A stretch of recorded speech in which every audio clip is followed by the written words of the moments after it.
Hello friends, welcome to the rising phoenix. And ये another video है। Actually ये continuation होगा लास्ट टाइम जो मैंने एक वीडियो बनाया था, आपको मेडिटेशन कैसे करना है। तो सबसे पहले कि जो प्रोसेस है वो भी मैंने वहाँ पे बता दिए, आपको आपके माइंड को कंट्रोल कैसे करना है, फिर आपके जो थॉट्स आते हैं मेडिटेशन के टाइम उनको कैसे कंट्रोल करना है वो भी वहाँ पे बताया है। सो आगे मैं शॉर्ट में ही बताऊँगी, क्योंकि बहुत सारे साइन सिम्टम्स सबको दिखते हैं अकॉर्डिंग टू हर एक के कर्मास क्या क्या है, आपने क्या क्या कर्मा किया है एंड आपका कौन सा चक्रा उस तरह से एनर्जी वहाँ पे स्टक है या फिर ब्लॉक है, उसके अकॉर्डिंग आपको साइन एंड सिम्टम दिखते हैं। तो आप कितनी भी वीडियोज़ यूट्यूब पे देख लो कि और जब कुंडलिनी राइज होती है तो साइन एंड सिम्टम्स क्या दिखते हैं, तो हर एक का आपका अलग अलग एक्सपीरियंस आपको दिखेगा। तो इसलिए मैं यहाँ पे वो सब मेंशन नहीं करूँगी कि आपको क्या दिखेगा, क्योंकि मैं बोलूँगी मेरे एक्सपीरियंस के थ्रू।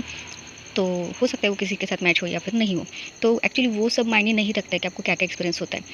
मायने ये रखता है कि आप वो जीरो थॉट वाली जो स्टेट है मेडिटेशन की, वो आप अचीव कर पा रहे हो कि नहीं कर पा रहे हो, वो मायने रखता है। क्योंकि कितने भी साइन सिम्टम्स आप देख लो, उसका कोई यूज़ नहीं है। सिर्फ आपको पता चलेगा कि हाँ आपकी कुंडली वहाँ तक आई, लेकिन वो परमानेंटली वहाँ तक वो रहती है, ऐसे भी कुछ नहीं है। जैसे आपका मूड चेंज होगा या फिर शरीर को आपके जो शरीर को उसमें से जो ज़्यादा एक्टिवेट रहेगा या फिर आप रिस्पॉन्स करोगे, तो आपकी कुंडली वो वाले चक्रा में जाके लोअर चक्रा में उतर जाएगी। तो ये सब होता है। सो साइन एंड सिम्टम्स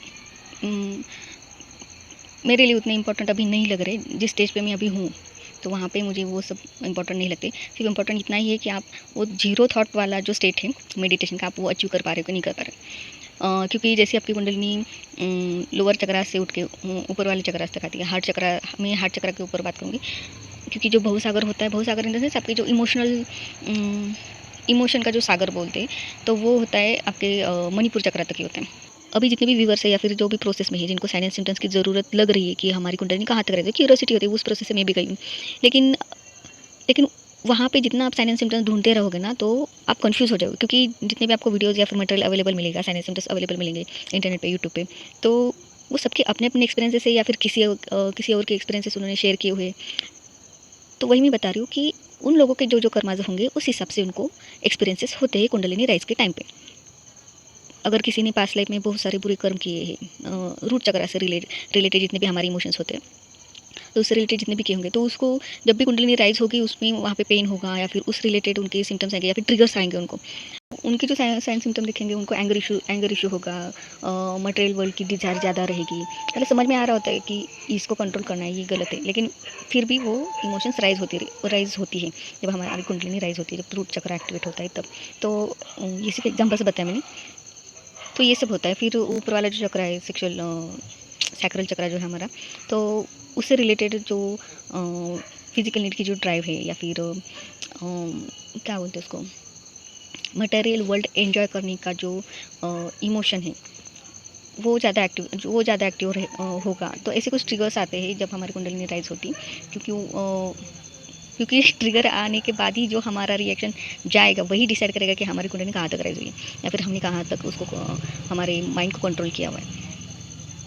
तो ये सब सबके अलग अलग हो सकते हैं, इसलिए मैं वो साइन एंड सिम्टम्स पे नहीं जाऊँगी। बस आपको एक ही फोकस रहना है। आपका जो फाइनल गोल है वो है कि आपको जीरो थॉट स्टेट में आना है मेडिटेशन में, क्योंकि वही है जहाँ पे, ये मैं क्यों बता रही हूँ, क्योंकि हमारे सोल के ऊपर जितने भी लाइफ टाइम के इम्प्रिंट्स है, जो भी हमने कर्मास किया है, जो भी हमारा प्रोग्रामिंग हुआ है या फिर कंडीशनिंग हुई है, तो हमारे सोल के ऊपर वो सारी एनर्जीज़ का क्लाउड क्रिएट हो जाता है। तो वो हमें रिमूव करना होता है, ताकि जैसे हमारा सोल क्रिएट हुआ था, जैसे कोरे कागज़ की तरह था, तो वैसे ही हमें होना होता है। तो वो सिर्फ आपको जीरो थॉट प्रोसेस से ही अचीव होगा, क्योंकि वहाँ पे होता ये है कि मेडिटेशन में हमारे जितने भी माइंड में आने वाले थॉट्स हैं ना, तो वो अपने आप हम रिमूव करते जाते हैं। तो जो वो वाइट पेपर वाला जो हमारे सोल का जो फॉर्म होता है, तो वो हमें अचीव करने में हेल्प होती है। तो थॉट्स को कंट्रोल भी नहीं करना है, नहीं आना ही नहीं है, ऐसे भी नहीं, लेकिन वो वाले स्टेट तक पहुंचना ज़रूरी है। तो आप मेरे प्रीवियस वीडियोज़ मेडिटेशन के जाके देख सकते हैं, उसमें मैंने थोड़ा डिटेल में बताया कि आपको करना क्या है। तो हमारी सोल के ऊपर जो परत लगी हुई है थॉट्स की, कंडीशनिंग की, हमारे पास्ट लाइफ के कर्मास एंड ऑल दैट, उसकी सोल के ऊपर नहीं लगता एक्चुअली, वो हमारे चक्रास के अंदर या फिर हमारे एनर्जी सेंटर्स होते हैं बॉडी के, उसके अंदर वो as a low vibrational energy के फॉर्म में वो स्टोर होती है, और वही हमें ट्रिगर करते रहे, वही हमें कंट्रोल करते रहते हैं। उसी के अकॉर्डिंग हमारा माइंड रिस्पॉन्ड करता रहता है एक्सटर्नल फैक्टर को या एक्सटर्नल ट्रिगर्स को। तो आपको ये स्टेज अचीव करनी है। आपको जैसे आप थर्ड आई पे पहुंच जाओगे, या फिर जैसे आपकी कुंडली ऊपर ऊपर आएगी, हार्ट चक्रा पे आएगी, तो आपको आपके इमोशन जितने भी दबे हुए हैं ना, वो सब बाहर आ जाएंगे। आपको हर बात पे रोना आएगा, कोई भी कुछ भी आके थोड़ा सा ट्रिगर करेगा तो आपको रोना आ जाएगा। फिर विशुद्ध चक्र में आएगा तो आपको जो भी एंगर आपके अंदर भरा पड़ा है, तो आपको बैड वर्ड्स में बोलने की इच्छा होगी, वो उस फॉर्म में निकलेगा बाहर। और बैलेंस हो जाएगा तो फिर आपकी जो वाणी है वो शुद्ध हो जाएगी इन द सेंस कि आप प्रॉपर वर्ड में आपकी बातें एक्सप्रेस कर पाओगे। जो आपका इमोशन की जो एक्सप्रेशन है वर्ड्स में, वो आपका थोड़ा चक्रा से एक्सप्रेस होगा जब आपका थोड़ा चक्रा बैलेंस हो जाएगा या फिर कुंडलिनी वहाँ तक पहुँच जाएगी। तो इसमें 2 प्रोसेस होते हैं। पहले तो कुंडलिनी चक्रा तक पहुँचती है, तो वहाँ पे पहले क्लिनजिंग होता है, एंड उसके बाद बैलेंसिंग होता है। तो क्लिनजिंग के टाइम पे साइन सिम्टम्स आपको अलग दिखेंगे, एंड बैलेंसिंग के टाइम पे आपको साइन सिम्टम्स अलग दिखेंगे। तो बैलेंसिंग के टाइम पे तो आपको खुद ही समझ में आ जाएगा कि पहले आप कैसे थे और अभी आप में क्या चेंजेस आए हैं। तो जैसे आप थर्ड आई पे पहुंच जाते हो, तो वहाँ पे ये होता क्या है कि आपको विजन्स आने शुरू हो जाते हैं, या फिर आपकी टेलीपैथी बढ़ जाती है। तो विजन्स आना या फिर ड्रीम में फ्यूचर देखना, long distance in the sense physical form में भी बोल सकते, किसी और स्टेट का, किसी और देश का कुछ तो इवेंट होने वाला है, ऐसे आपको कुछ ड्रीम्स आ सकते हैं, या फिर फ्यूचर का कोई ड्रीम आ सकता है जो आगे चल के सच होता है, एंड फिर आपको लगता है कि अरे ये तो मैंने ड्रीम में देखा था, या फिर मुझे विजन आया था। तो इसका जो टाइम एंड डिस्टेंस है वो अकॉर्डिंग टू आपका मेडिटेशन या फिर आपका जीरो थॉट प्रोसेस, जितना आप क्लींस होते रहोगे या फिर खाली होते रहोगे ना, जितने थॉट्स या फिर मेमोरीज आपके इम्प्रिंट्स है वो जितने आप खाली करते जाओगे, उतना आपको फ्यूचर का एंड पास्ट का भी, ठीक है, पास्ट कहने से आपके पास्ट लाइफ भी आपको याद आ सकती है। तो फ्यूचर के भी आपको ड्रीम्स आ सकते हैं जो सच होते हैं। तो फिर भी मैं ये कहूँगी कि वहाँ पे आपको नहीं अटकना है, क्योंकि अगर आपको कोई निगेटिव ड्रीम आया है, अगर सपोज आपने देखा कि ऐसे ऐसे कुछ होने वाला है, ठीक है, एंड लेकिन होता क्या नहीं, यहाँ पे हमें विजन आते, ड्रीम आते, लेकिन हम कुछ कर नहीं पाते वहाँ पे, कर नहीं पाते इन द सेंस हमें ट्रस्ट नहीं होता है कि जो देखा है वो सच में होगा या नहीं होगा, या फिर हो चुका है, ठीक है।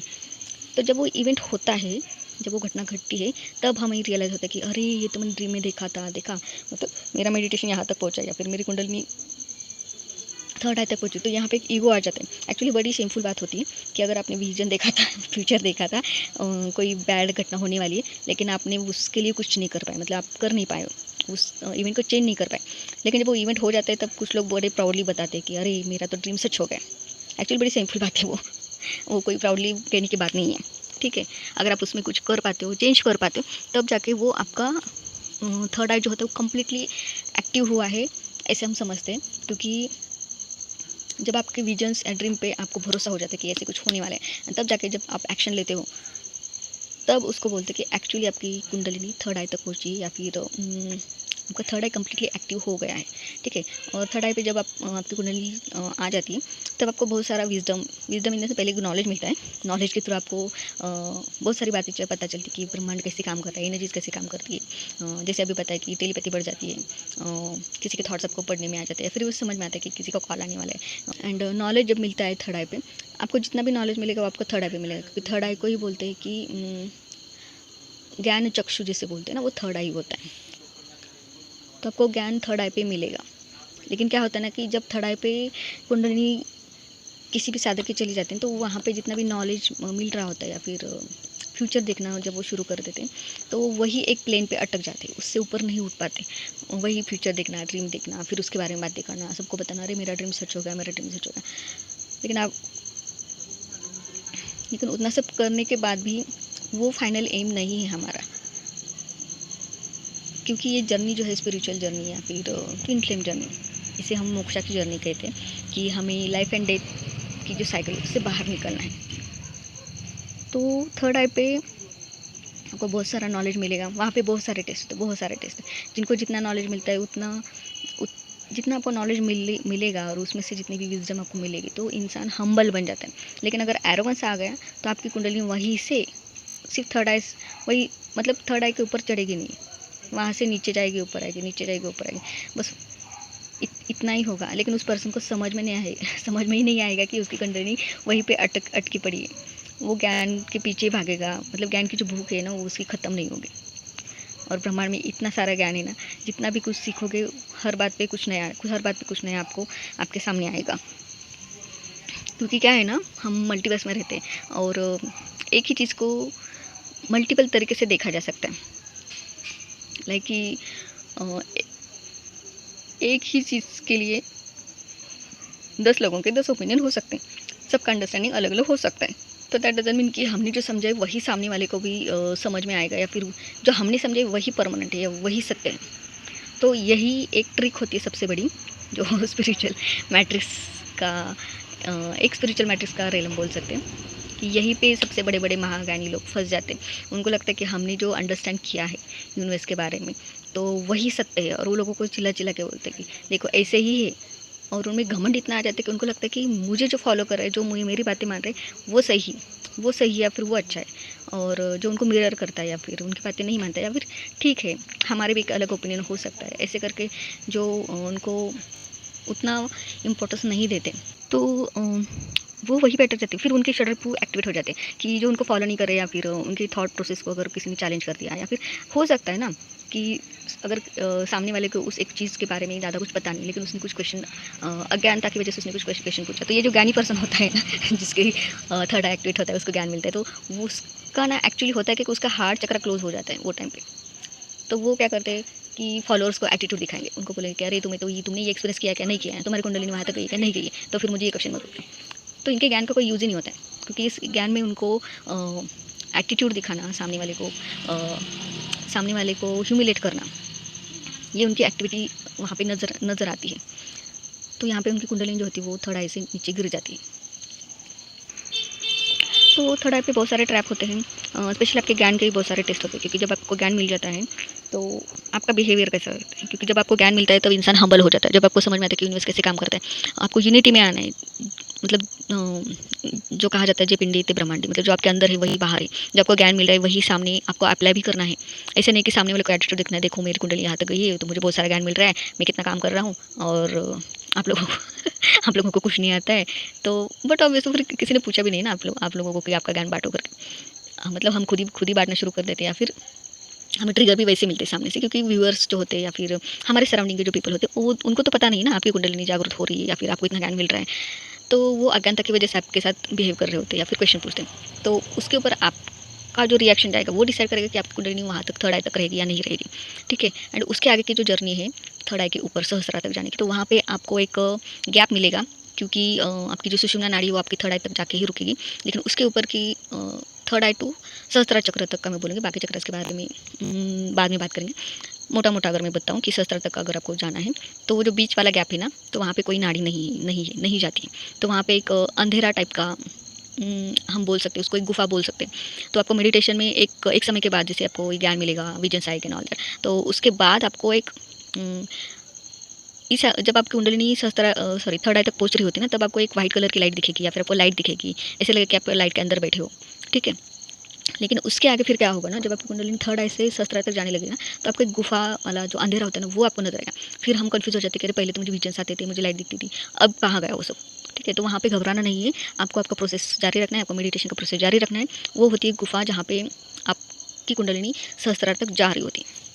उस गुफा का कोई नाम है, अलग अलग नाम दिया है तो मैंने कुछ याद नहीं रखा है उसको, बस इतना याद रखा है कि वहाँ पे गैप होता है, तो उसके आगे आपको अंधेरा अंधेरा नजर आएगा। ठीक है, लेकिन उसका घबराना नहीं है, क्योंकि उस अंधेरे में ही आपको बहुत सारा ज्ञान मिलेगा। मतलब आप आपकी आत्मा को रियलाइज़ कर पाओगे, और वही वो अंधेरा होता है जहाँ पे आपके साथ श्री कृष्ण या फिर विष्णु की एनर्जी आपकी सारथी बनेगी उस गुफा को क्रॉस करने के लिए। तब सहस्त्रार, जब आपकी कुंडलिनी सहस्त्रार तक पहुँचेगी ना, तो वो टाइम पे आपको ऐसे लगेगा कि मतलब आप बात ही नहीं कर पाओगे किसी से, कर नहीं पाओगे इन द सेंस आपकी इच्छाएं जो होती है ना, सारी डिज़ायर सबकी खत्म हो जाती है वहीं पे।